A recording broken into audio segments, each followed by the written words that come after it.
What's up, JC Kids and family? Welcome to JC Kids Online.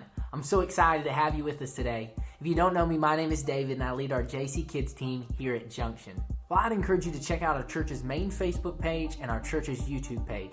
Throughout the day Sunday, we're going to be premiering services that you can check out. I know that there'll be an encouragement for you and your family.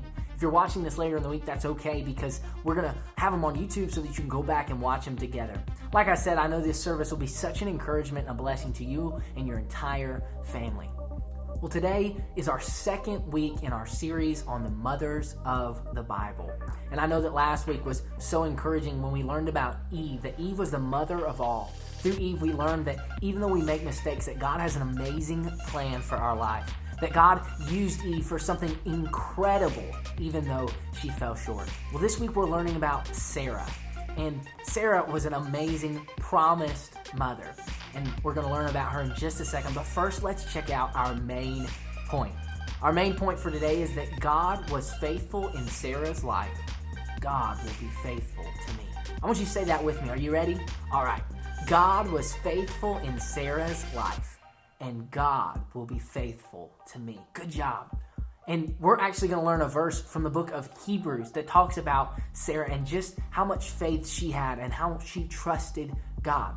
It says in Hebrews chapter 11, verse number 11, read with me, it says, "By faith, barren Sarah was able to become pregnant because she believed the one who made a promise would do what he said." You see, Sarah trusted God. She trusted God to do what God said he would do, to be faithful. We're going to learn about Sarah from a friend of mine, and I can't wait. It's going to be so much fun. Are you ready? Let's get started. So our story today is about Sarah.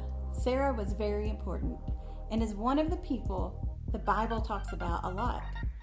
Sarah and her husband Abraham trusted God and had great faith in God. One day, God told Abraham that he would have a great big family with many children and grandchildren. There was only one problem. Abraham was old. He was too old to have children, and so was his wife Sarah. How in the world would they be able to have a child? Then one day, an angel came to Abraham and Sarah to tell them again that she would have a child, and Sarah laughed.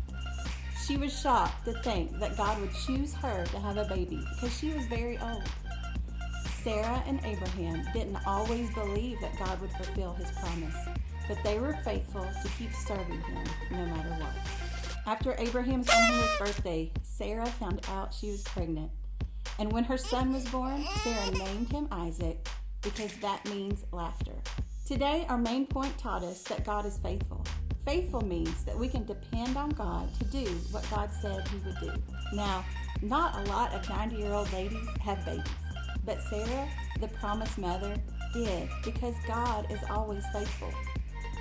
In our lives, sometimes it may feel like God has forgotten us or that God isn't hearing us or hearing our prayers. But Sarah reminds us that even when it seems impossible, God is always faithful. God said that he hears our prayers and that when we are afraid, we can trust in him. We can trust that God is faithful to us, just as God was faithful to Sarah. Wow, what an awesome story about Sarah. I know that was such an encouragement to you to know that God is faithful, that God will always do what he said he will do, that we can trust him and have faith in him, that God used Sarah to have a baby even in her old age, because when God promises something, God always comes through. Well, as we close today, I'd encourage you to check out the links in the description. First, we have a family discussion sheet that we put out each week. This is just a list of questions that help us better understand what it means to trust in God and what it means that God is faithful. I'd encourage you as a family to look over those things together and talk through those questions. I've also added the links to some awesome worship songs. They are so fun, and I know that you will just have so much fun dancing and singing to these songs together, so check those out. Then the last set of links is some videos that discuss Sarah and her story and help us better understand what God did and how he was faithful to her and to her husband Abraham. Well, thanks for checking out JC Kids Online. I've had so much fun. I know you have too, and I can't wait to see you next week.